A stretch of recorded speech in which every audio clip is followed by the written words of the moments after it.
Tumalon at nahirapan kaming ibalik siya sa kanyang aquarium. At nang maibalik namin siya sa kanyang aquarium, nahihirapan na siyang lumangoy at nakabaliktad na siya. Naisipan na namin siyang ilipat sa hospital tank. Heto na nga, nakakalungkot isipin na nakabaligtad talaga siya.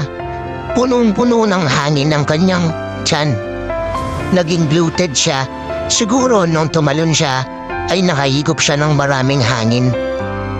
Dali-dali na kaming gumawa ng Magnasol at yellow powder at nilagay namin ito sa hospital tank. Kung mapapansin nyo, parang kulay green or yellowish ang tubig dahil yan sa yellow powder. Sinet na rin namin ang heater niya ng 31 degrees. Araw-araw ay wina-water change din namin ito ng konti. Hindi kami nawawalan ng pag-asa na gamutin siya. Kasi araw-araw meron namang kaming nakikitang improvement sa kalagayan niya. Palit ng palit ang kanyang tiyan. 4 na araw na siyang ganyan. Pero hindi namin siya sinusukuan dahil nakikita namin sa kanya na gusto niyang ma-survive. Naisipan namin siyang ipitin para tumuwid ang kanyang postura at masanay sa tamang postura gamit ang bote ng soft drinks na may lamang tubig. Ganun pa rin siya.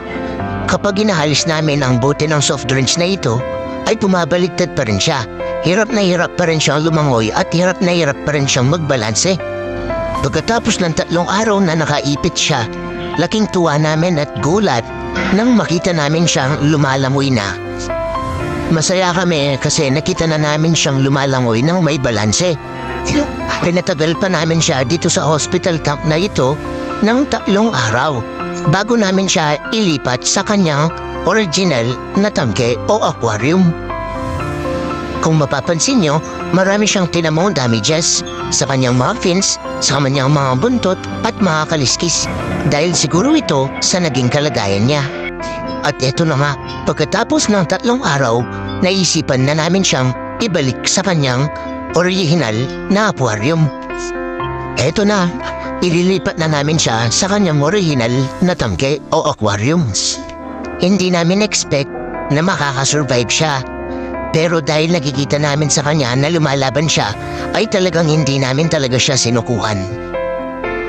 I-acclimate muna namin siya ng medyo mas matagal para iwas sa water shock. Heto na nga, marami talaga siyang nakuwang damages sa naging kalagayan niya. Pero masaya pa rin kami dahil na-survive niya ang tinatawag nilang swim bladder disease.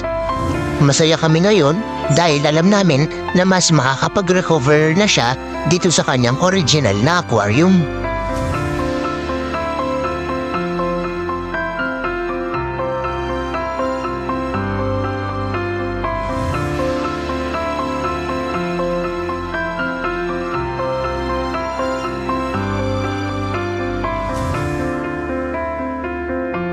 Pagkalipas ng 1 linggo, eto na siya.